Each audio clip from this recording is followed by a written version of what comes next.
Welcome to the Carbon Exposure Project, a platform for peer-to-peer conversations with the people that are helping to shape the carbon markets of tomorrow. Join me, Renee Velasquez, as I get to have conversations on topics ranging from ESG and finance over cocktails in the Lion City of Singapore. Cheers.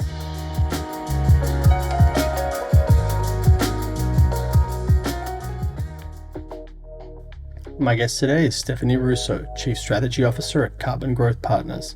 Stephanie is a force of nature and one of the most brilliant people working in carbon markets today. I was privileged to sit down with Stephanie during her recent visit to Singapore. Join me as I get to ask her about her fascinating journey and to provide us with her outlook for the markets long term. Welcome to the Carbon Exposure Project.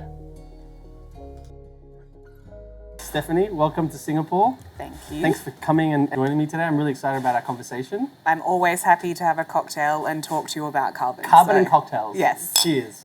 A real vodcast, as someone said the other day. A vodcast, I like it. A vodcast with the video, but, well, there's no vodka in here. There's a bunch of other alcohol ingredients in here we're having in the Negroni. Lots of carbon in there. Lots of carbon in there. Hey, thanks for joining me, really. I'm really excited to speak with you today, because essentially we had this conversation just a little bit off camera. Ultimately, what this platform's designed to do is ultimately to provide really a platform for peer-to-peer conversations, but ultimately to showcase folks that are ultimately transforming this market, right? Yeah. This being carbon, being this esoteric topic, but ultimately helping to shape that as we evolve. And the markets are constantly evolving, right? It's iterative. It's not like carbon 1.0, 2.0, 3.0. It's just this constant evolution, and it's just, that's how markets are built, right? And so, as a practitioner in this space, you have a really influential voice, and also the actions that you and your team at Carbon Growth are actually doing right now is helping to shape the next generation of the markets. I mean, that's a huge compliment from you, but but that's why we genuine. exist. I mean, you know, like our genesis as a business, and most of us and the partners in the business came from working in conservation and came to it because we'd seen the struggles of trying to finance carbon projects, and we thought there was this huge opportunity in the market. Yeah. And the thing that really excites me is, like, we're doing things, we're taking action. Yep. You know, we still need to scale, the market still needs to evolve, but we went from working in an amazing conservation organization with a huge balance sheet, with lots of opportunity to be able to get philanthropic funding. But that's just such a small piece. Slice of supply of actual funding. Yeah, and if you look at all the private capital and the investment opportunities, to be able to start to bring that in, like that just, I don't know, that makes me happy, that makes me excited, that's what gets you up in the morning. So I love that, because essentially what we're talking about here is that this market has gone from this evolution around policy and this kind of intersection with like jurisprudence, like law, and just like technology, and ultimately governance, and all this sort of stuff around building the infrastructure piece.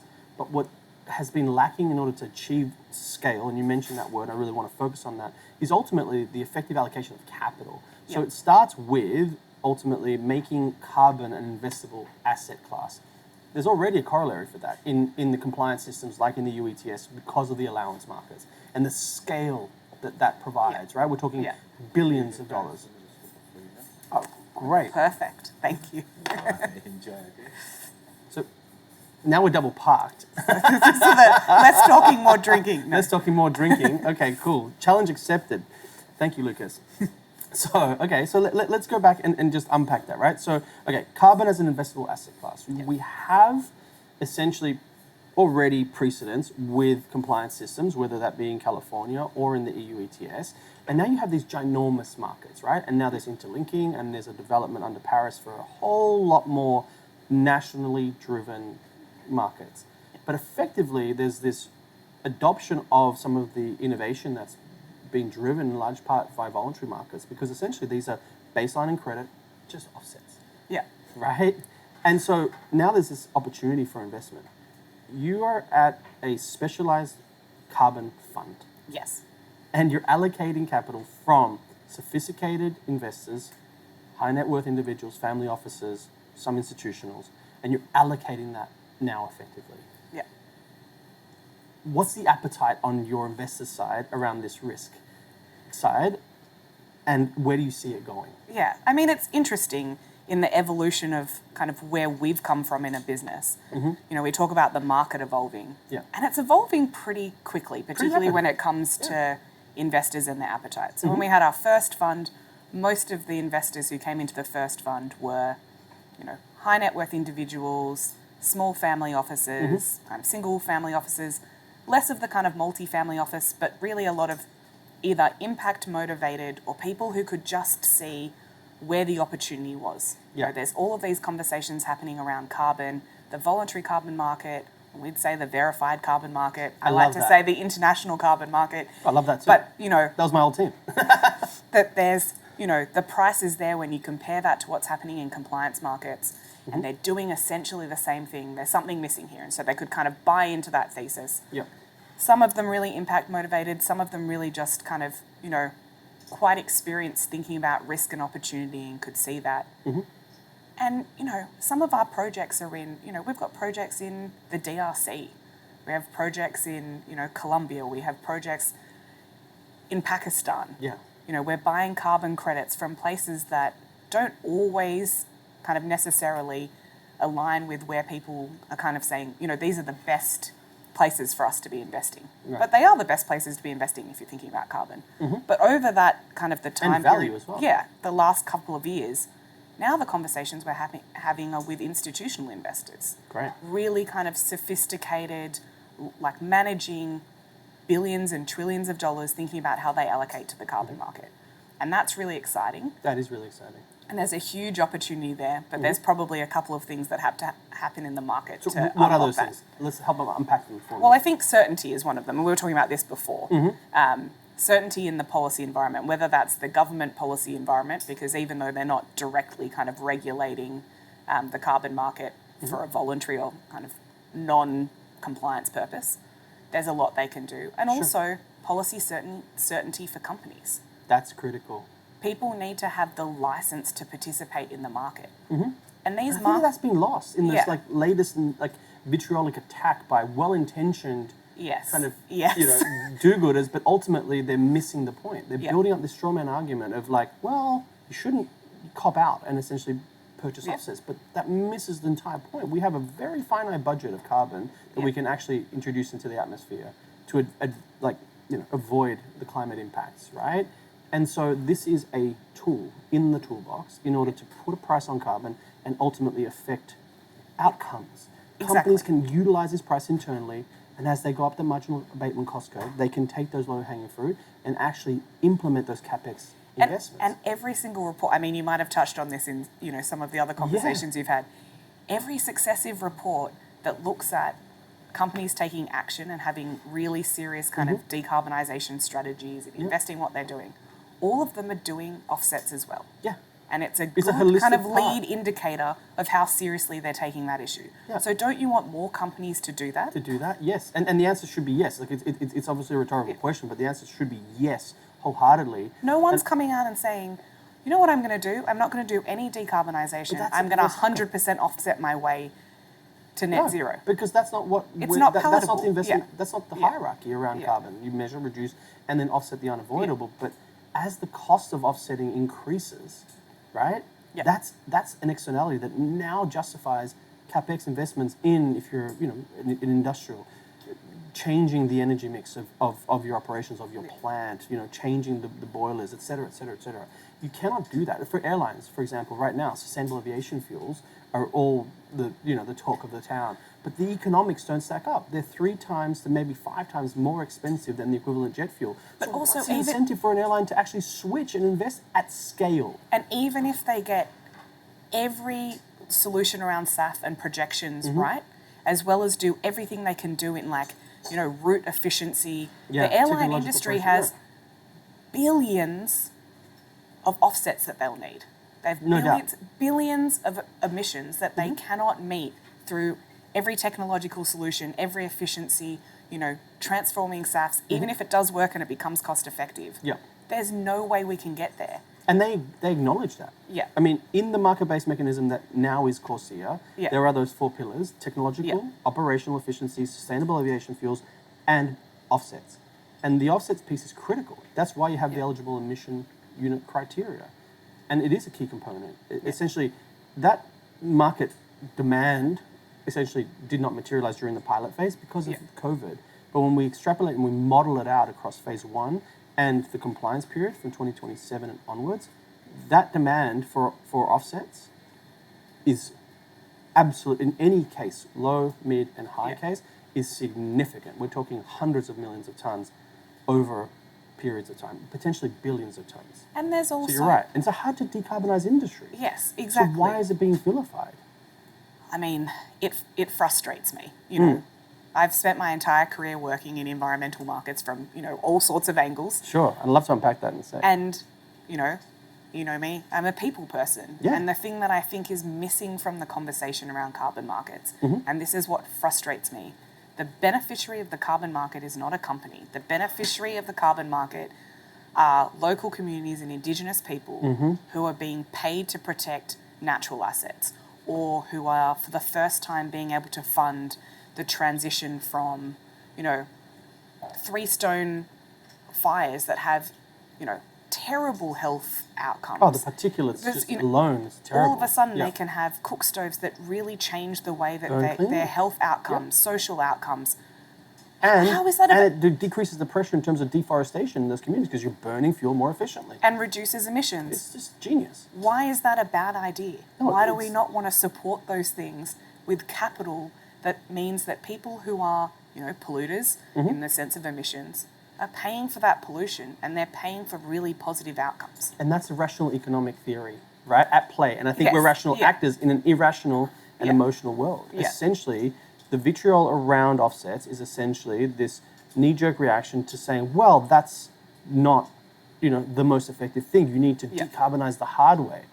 Okay, you've had 30, 40 years of knowing that this was a problem and doing that. Without a price signal, it doesn't work. Let's look at what the EU ETS has done. When the price has increased, and now it's, you know, $80 to $100, it's been oscillating in that range, it affects material outcomes for particularly the utilities in terms of decarbonizing their operations. How is that not a use case that we can now go, aha, success story, let's implement that across all economies and industries? And that's what it worries me. You know, what keeps me up at night is, what if we get the decarbonisation side wrong? As you say, we've had decades to do it. Yeah. Why wouldn't we also be investing in solutions that we know work? Yeah. You know, when I was at the Nature Conservancy, there was a April Fool's media release that went out about Arbitech, essentially trees. And so, you know, there's... How efficient they are at sequestering carbon. Exactly. And so it focuses on the idea of, you know, everyone wants to invest in technological solutions, and we should. We should be doing absolutely everything we can. Yeah. But we know that trees work. That's literally their function. And they scale at low cost. It's therefore rational economic theory to ultimately underwrite those technologies, as well as help to build the next generation of technologies. But ultimately, that's venture capital. Because now you're banking on technology that may or may not materialize. But if we put all our eggs in that direct air capture, CCUS kind of like basket, what are we doing? The thing that really surprised me about that media release was the number of people who were like, how can I invest in Arbitech? Where can I buy this? You know, literally just the language and how it's described as a technology. So it's a public relations and communication I think so. Like, trees need, you know, I don't know, whoever's doing the PR for tech or something, advocating for them. But I think that's part of the, you know, how do we start to see more investment, more capital going into carbon markets? You know, we're talking about this, you know, we've talked about this many times, and the amount of money that's going into tech versus nature-based solutions. And I think part of it is investors feel comfortable and know how to assess risk or know how to assess outcomes when it comes to tech, or they know how to assess that when it comes to companies and investing in companies. And one of the things that, you know, it's part of why we exist, you know, our specialty expertise in Carbon Growth Partners is because we're trying to translate how do you understand this asset class to people in the language of the way that they would normally think about their investments. And that translation and leading people on that journey, I think that's where the opportunity is. But then when you get this negativity in the market, people become gun shy because they don't understand how the market works. And then hearing these things on the other side, and who should we believe? Where's the opportunity here? But that's the way to look at it. Where's the opportunity here? So lot to unpack there, right? But I'm going to try. So obviously carbon as an asset class is really interesting. I'd love to hear, and I think the audience will benefit from this kind of insight, around what's the performance of the first fund been relative to other asset classes? Because we have seen literally the last, when was Fund 1 closed? July 2021. Okay, so fair to say that there was a close and effectively this almost exponential growth in terms of the market, right? We saw 800% increase in that year in terms of the valuation just on the benchmarks, let alone some of the underlying units, right? And then essentially cresting, and then effectively the world order effectively changing with regards to impacts from war, increasing in inflation and rates, right? The broader macro environment. As equities tapered off, bond yields, et cetera, asset classes in general, you look at cryptocurrencies, et cetera, they all performed super poorly. 2022 is one of the worst performing years for a lot of asset classes. Carbon, despite some of the headline figures around decreases in the benchmarks, fared quite well. Can you talk about that? Fared very well. If you look at the correlation, it's an uncorrelated investment. And, over the period of time that we've had the fund, we've outperformed every other single traditional asset class and crypto. So it's a resilience play. It's a hedge. It is. And particularly, if you think about the last 2 years and the volatility in markets generally, the volatility politically, we've had recessions, inflation, we've had, a pandemic, we've had wars. Yeah. For carbon over that period of time to have outperformed those other asset classes demonstrates the resilience of that asset class over that same period of time. Yeah. And, the other kind of component that I think is really interesting is, we also compare ourselves to the benchmark within carbon markets. We've outperformed that through active management. So, and the alpha part of the management piece, not just the beta. And that's where the opportunity is. The opportunity in this market is if you understand how the market works, some of that ambiguity around what's happening in compliance markets, what's happening in the voluntary carbon market, how do you bring that together? There's a huge opportunity for investors there. And everyone's looking for, where are the new opportunities? People start to think about emerging markets. They're thinking about new asset classes. That's the way you think about the opportunity in the carbon market. I think that's a really important point to focus on and to just amplify. Like, it's a resonant kind of theme. I've had conversations with not only your excellent team, but other fund managers who are looking at it, like you said, as an opportunity. They're essentially, and to paraphrase some of the conversations that I've had, essentially saying, hey, there's very limited downside risk given the poor performance over the last 6 months in particular, maybe 12 months looking back. And we believe that this thematic around decarbonisation and carbon markets as kind of an example of how investing in that asset class is possible has a really, really strong tailwinds. It's effectively, very much a bull thesis.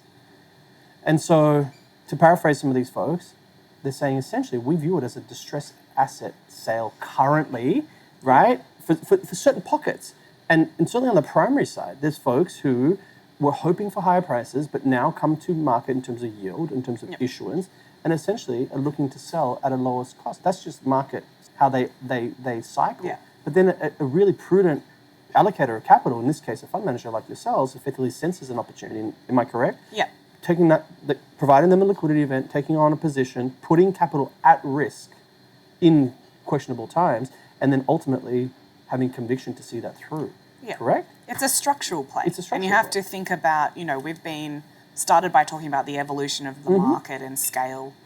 And when we speak to our investors, we kind of talk to them about a 3 to 7 year time horizon. Yeah. This isn't, This isn't in and out. It's not in and out. In that trade. You can be in and out if that's what you want to do. But the liquidity doesn't really provide for that just yet. No, I think it did. I think there was kind of an artificial kind of period in liquidity where, if we look back, everything was going great. Everyone just wanted to be in carbon. Yeah, but it was very frothy. Yes. But it was like the Goldilocks kind of principle, right? Like money was raining down from the sky from a fiscal and monetary policy perspective, right? Net zero has this crest, essentially. The pandemic is just waning. There's this optimism that the world is reopening and essentially business is going to transform, et cetera, et cetera. But then when the fiscal and monetary policies change, all markets effectively dry up in terms of the liquidity, because essentially there's no one just pumping liquidity into the market. So now as an asset allocator, you're effectively more prudent, right? More prudent, and also, you know, you start to see the payoffs. When we first kind of started in the market, carbon's all we do. Carbon's kind of where we've come from: carbon, conservation, community development. I spent most of my career designing environmental markets. So we came in, we're specialists. We're going to understand everything about this market. We're going to understand the projects. We're really going to be thoughtful about how this happens. Here's our edge. This is our edge. And then everyone else comes in and you think, do we need the edge? Is that where it is? Like, just the beta, just ride that wave. Well, a lot of folks did that. A lot of folks did that. Some thought it would continue forever, which is not active management. And it didn't continue. And now we have assets in our portfolio that, you know, are trading, you know, 1,000% above the benchmark, that are very easy to have liquidity in them because they're high quality assets and we spent the time to understand them. And I think that's really important, and that's really important now for the certainty and the confidence in the market. Not everyone's going to be able to spend the time to do that due diligence on all of the projects forever. But that's not unique to carbon, right? No, any asset manager will tell you, and any capital allocator, that you have to do due diligence. You have to understand what you're investing in. You also have to be willing to lose that principle if you get it wrong. Yes. Right. And so that's the fine line. That's the dance on that sword that you do as a fund manager, essentially. But essentially, for folks that didn't do that DD, that just followed the crowd, that's effectively that irrational crowd. And I think that over time, the certainty and the clarity are what's needed for scale. Yeah. And at the moment, that differentiated expertise is an opportunity in the market. I was going to say that. We kind of saw, and I think you guys are a proponent of this early on, that there was an expectation, certainly from investors like Carbon Growth, who sense a certification arbitrage opportunity leading into the launch of the GEO contract. Am I fair to say? And essentially saw an opportunity to invest now with a very educated play and understanding and due diligence that these projects inevitably will be eligible to be delivered into this contract. And that created this upside. Yeah. You traded into that pretty heavily. I think the same thing could be said for this moment in time now, right? Yeah. Essentially, things have been sold off pretty significantly. You've identified, ideally, the signals that ultimately to lead to higher value, whether that be higher ratings, you mentioned that earlier, but it could also be vintage specificity, it could be geographic diversity, it could just be the broader kind of context around scarcity. Project types as well. And then the other area is, you know, what's the equivalent of looking at, you know, getting into projects before they had, you know, without getting into the weeds of things for people, but, you know, getting into kind of CCB labeling. Where do you get something where you know that they're going to have that on top of it? That's kind of where we looked for opportunity at that point in time. And I think the next area is compliance convergence. Yes, that's really key. You know, we talk about compliance markets, we talk about the voluntary carbon market. It kind of, that separation doesn't exist anymore. I was about to just say the same thing. It used to be very binary. It would be compliance markets, and when I first came in, they were the big boys and girls in town, and then the voluntary, we were the little brother, little sister in the market. We were like kind of like superfluous and kind of like, that's nice to have. And that's where I cut my teeth. And then I saw this inversion as the compliance markets, in particular the EU ETS, which cast a wide shadow. When those prices effectively cratered, the voluntary was the only game in town. And we saw that kind of inversion. That was interesting, right? But now there's ultimately fungibility of voluntary, what we are now terming verified, correct? Assets ultimately having fungibility into these compliance systems. Colombia's carbon tax, Singapore's carbon tax are perfect examples of that. Want to unpack that? Yes, I mean, Singapore is a great example. You know, I think historically we've thought about, you know, voluntary, we'd say verified, because voluntary implies that there's discretionary spend, and it's also there's altruistic. A huge amount of rigor around the way that market operates. If you think about the processes, and there's a kind of a bit of a tangent, but if you think about the processes that you have to go through in the voluntary carbon market, and you look at somewhere like Australia and the ACCU market there, offsets, even though they're compliance units. Exactly, they're offsets, and the process they go through is identical, except who's running them. Completely correct. And that level of, I kind of intimated this earlier, the innovation, like crucible, the center of innovation hub, however you want to call it, that incubator that has been the voluntary market, has now permeated. It's created ultimately the infrastructure that the next generation of markets are built upon. We see that in terms of registry infrastructure, right? At the standard level, in the registries that underpin them. Yeah. And now the next generation registries like the CAD Trust and other, the meta registry ecosystems that are being developed at the national and, like private markets, they're all interlocking. It's the same proponents, ultimately, technology companies and the same operators. And right? it's also infrastructure that, if you're a developing country, for example, or in an emerging economy, do you invest in the infrastructure for you to be able to run your own registry to do all of those processes? Or do you leverage the infrastructure that exists? And I think that's one of the things that the verified carbon market provides. So when I think about carbon markets, I think about them now as international carbon markets. They are very much interlinked. So when you're trading carbon, whether you want to call it an offset, an internationally transferred mitigation outcome, beyond value chain mitigation, or we have a lot of acronyms and a lot of terminology. Whatever words someone's come up with to not say offset. They're offsets. Those being traded internationally and those being used domestically. And they can be, I would count EUAs as being domestic, even though that's regional. Sure. But what's being used kind of for your own purposes and what's being used to facilitate use by others. Sure. Okay. I think that's actually probably where the distinction is at the moment. And the great example about that is the Singapore carbon tax. And, we're in Singapore, so it's a good... Singapore doesn't actually have... Its emissions are not insignificant. Sure. But on a global scale, they're not the leader in emissions globally. But they are the leader in policy settings. Yep. And they are the leader in thinking about how you approach these issues. Because pragmatism is that core tenet of the Singaporean experience. It's a social experiment that has worked incredibly well because of great foundations from the founders, and particularly Kuan Yew, as a lawyer, who had a very famous speech around pragmatism. That's permeated throughout the country. So there's no surprise to me, being a massive fan and being a beneficiary of living in this beautiful country, that's the case. So it's great to see that policy leadership is evident. It impacts as far as, the Article 6 implementation piece. And that was what I was going to say. So carbon tax that's been implemented, and then in lieu of paying the carbon tax, being able to use, 5% international offsets. Yep. So if you think about Singapore's overall emissions, not huge, and then it's only 5% for those companies who are covered by the tax. Yep. But it's a pressure release valve. That signal, that market signal has been huge. Huge. And so as a result, there are all of these bilateral agreements and MOUs and governments thinking about how do they facilitate the exchange of carbon and the exchange of technology and finance to enable that. Yeah. And off the back of that, people are seeing a huge amount of confidence in how they engage in those markets. Because now they have a market to sell into. Exactly. And now the rational, economic theory takes hold. Essentially, you set a level with a tax, and then the offset side sells at a discount too.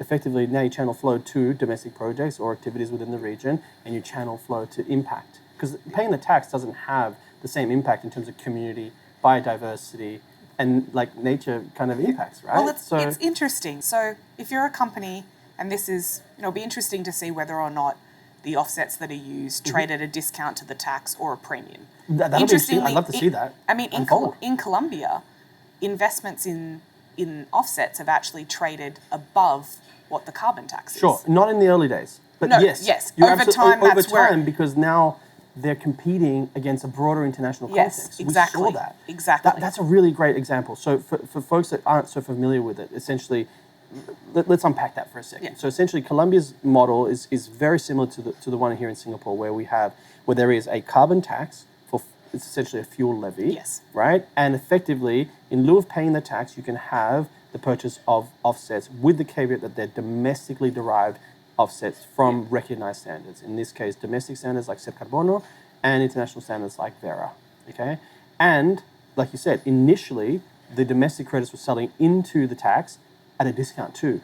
But then when international buyers, and especially the price for Vera nature-based projects started to go really through the roof. They went really from $3 to $4, $5 and then quickly hit $15, $16.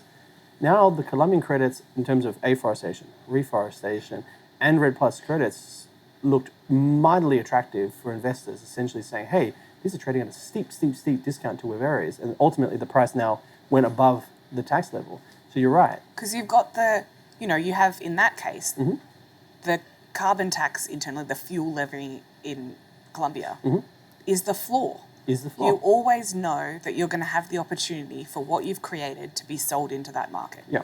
And ultimately, I think what we're seeing change in the market, and I think this is a huge opportunity, is maximizing the avenues through which you can sell the product. Yeah. So, we invested in a project in Senegal. We announced it at COP last year. Yep. First private sector investment in an ITMO project. And part of the reason that we wanted to do that, but part of the reason that the Senegalese government wanted to do that is they have a number of options of where they can sell the credits that are produced from that project. These They can- ITMOs that are transferable mitigation outcomes Yes. to other international governments. So they can sell them to other governments. They can sell them to companies who might be, say, in Singapore, where they might have a compliance obligation, or they can sell them to a company to use them for a voluntary retirement So purpose. that fungibility is excellent. Yes. Right? And if you're a buyer of those credits, value comes from maximizing the opportunities that you can where you can use those. And as an investor, Yes. now you can actually exploit some inefficiencies in the market and ultimately try to see Exactly. if you can derive yield effectively. And you have confidence as well in where they can be sold into, a bit like that Colombian example, Yeah. saying, well, we've always got this and what we can do there. So, Awesome. I like that. And I like your analogy around the floor instead of being the cap. That's a glass half full kind of analogy. And talking about that, I'm a glass half empty. So I'm going to transition gonna to my move to the second other drink. one. Yeah, come on, catch up, Steph. well, and I think the other interesting kind of part of that is, so if we use the Singaporean example again, so you can use offsets in lieu of a proportion of the carbon tax. Yep. If you pay the carbon tax, where does that money go? Ultimately, Singapore still has an obligation to meet their NDC. Yeah. They don't have the ability for that to be met domestically. There are limited options. There's Yeah. decarbonisation I and would those sorts of qualify things. that completely correctly. Yeah. So where are they going to get them from? Internationally. So that's also going to drive demand for those ITMO projects. So That's if interesting. you have a project that can be used either by a Duality, company... ultimately. Exactly. Yeah. And that starts to drive two avenues in the way that that money is going to be channeled. And like in any market competition, yes. drives innovation and ultimately growth. Yeah, That's absolutely. fascinating. I love that outlook. That's really, really pragmatic. And so that's why we're thinking about, where do you identify those countries and those project types as an investment opportunity Yeah. with the maximum, avenues to be sold into other markets. If you can get an international credit that can be used for a compliance purpose, why should that trade at a discount? No, it shouldn't. And there's also transferability into other international Yes. compliance markets like Corsia, coming back to the aviation thing. Exactly. Topic of my, And that's, the Corsia demand. And at the moment, Corsia credits, if you compare, say, the price of EUAs, Oh, and then you have Corsia, which is also a compliance credit. yeah. Compliance There's eligible credit. one order of magnitude difference in terms of pricing today, which is insane. And everyone is going to be competing for that. No As you doubt. say, the demand, in terms of, will outstrip supply. Anecdotally, I mean, I'm not. It's like telling you guys what you already know, but anecdotally, I can say that's certainly the case. ICAO's come out with the phase 1 eligible emission criteria and effectively said, hey, we've approved as eligible programs ACR and art trees. Yeah. And when we look at the actual addressable supply, ACR vintage 21 to 26s, there's not a lot. Yeah. And there's some traders in this space who are already seeing those opportunities and essentially taking on positions right now. We've already seen a pretty steep double-digit growth in terms of percentage on that asset already. And we're in the first innings. It literally was announced a few months back, right? And the demand has not yet materialized. So that tells me that the market is functioning well, that essentially the apathy and the kind of the delay in terms of airlines wanting to address this compliance kind of future, they're not focusing on it. And so somebody else is going to reap that delta ultimately and then pass on that cost for compliance. That is the, that's efficient markets. You mentioned the mitigation hierarchy before. Yeah. And, I think we need to do everything at the same time. We need to be investigating every option we have. If you know that you're going to have an obligation, there's going to be a residual amount of your emissions that you need to use offsets for. Yeah. Why would you wait until the point when you need them Well, to be investing in them? I think I have an answer to that. Having worked and have the privilege of advising and working with Yeah. many airlines, it's a balance sheet weakness. It's all it is. And so the market is kind of exploiting that balance sheet weakness. They've had, and a colleague of mine from the industry put it in this context. During the pandemic, the aviation industry saw a grounding of their fleet equivalent to that they saw during the Second World War. Let that sink in for a Wow. second, right? And Yeah. so essentially the industry was hobbled. They were on their knees, and ultimately, because a lot of the carriers are essentially state-sponsored, they got a lifeline, right? But it's a really capital-intensive industry. Planes aren't cheap. Leasing those planes aren't cheap. The operating margins are very, very thin. So these folks are operating huge capex, very thin margins, and they have already a massive blow to their balance sheet. So their willingness to tap into additional debt to be able to finance compliance costs is just not at the top of their list. They're literally just coming out of survival mode to now operating and then getting people from point A to point B. And So what happens there? what happens is they don't invest in it now. Yeah, and then they pay a lot more later They on. pay a lot more later on. Yep. And it's interesting, that's part of the conversation that we've been having with institutional investors. Mm-hmm. So if we take super funds in Australia, for example, Yep. many super funds in Australia have net zero commitments. Mm-hmm. But the way that they're delivering those, or the expectation is that their portfolio companies, the assets that they've invested in, will be responsible for that decarbonisation. So Scope 3 emissions and balancing essentially portfolio companies, It's right? Yeah, and it's, And their emissions profile. Do you think that they hedge that by some other sort of carbon fund where they go long carbon to effectively hedge out that potential risk this long is term? what they- Because that could create liquidity to the market that's unforeseen, right? Exactly. And the risk still sits with the institutional investor. Mm-hmm. So if that portfolio company doesn't decarbonise, if they don't meet their net zero commitments, particularly with what's happening around disclosures, climate risk reporting, Mm-hmm. this institutional investor, this super fund, still has an obligation. At Yeah. the moment, the way that they're expecting that obligation to be delivered is through this portfolio company. Now, Yeah. And that portfolio company may or may not have the ability to invest Decarbonise. in decarbonise or whatever invest in else. carbon Yeah. credits, or at the point where they need to use them for offsets, Mm-hmm. they haven't invested in that early. And so now they There's take it at a premium. undersupply in the market. But isn't It's a that a big self-fulfilling cost. prophecy for the institutionals? I've often thought about this, that essentially, ultimately, they can help to underwrite Exactly. the market growth by essentially taking positions today, providing liquidity where liquidity is lacking. And as we, I think, in terms of the analysis, certainly my team's done, I know you guys have echoed this, there may be an oversupply today, but it's nominal.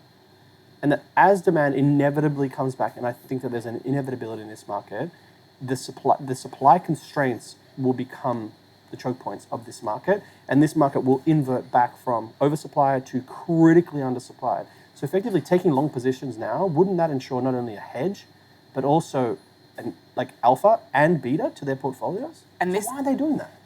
Because I think then they're only now starting to see that. Okay. And so I think they're starting to understand what their obligations are, Mm-hmm. their risks are, and as a result, what their opportunities are. Yeah.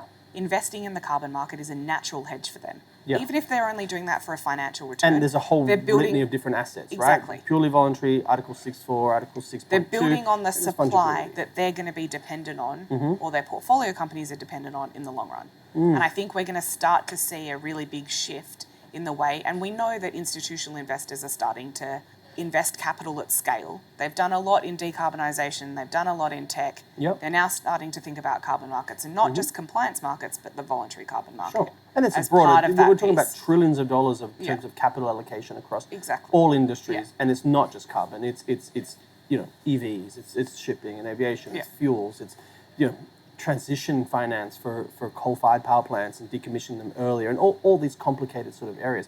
But ultimately, the thing that unifies them all is a single price, essentially pricing on carbon markets. I don't want to say a single pricing, Yeah. but essentially the pricing of the externality, making that a material cost in the inputs, right? And it drives decarbonisation. Completely.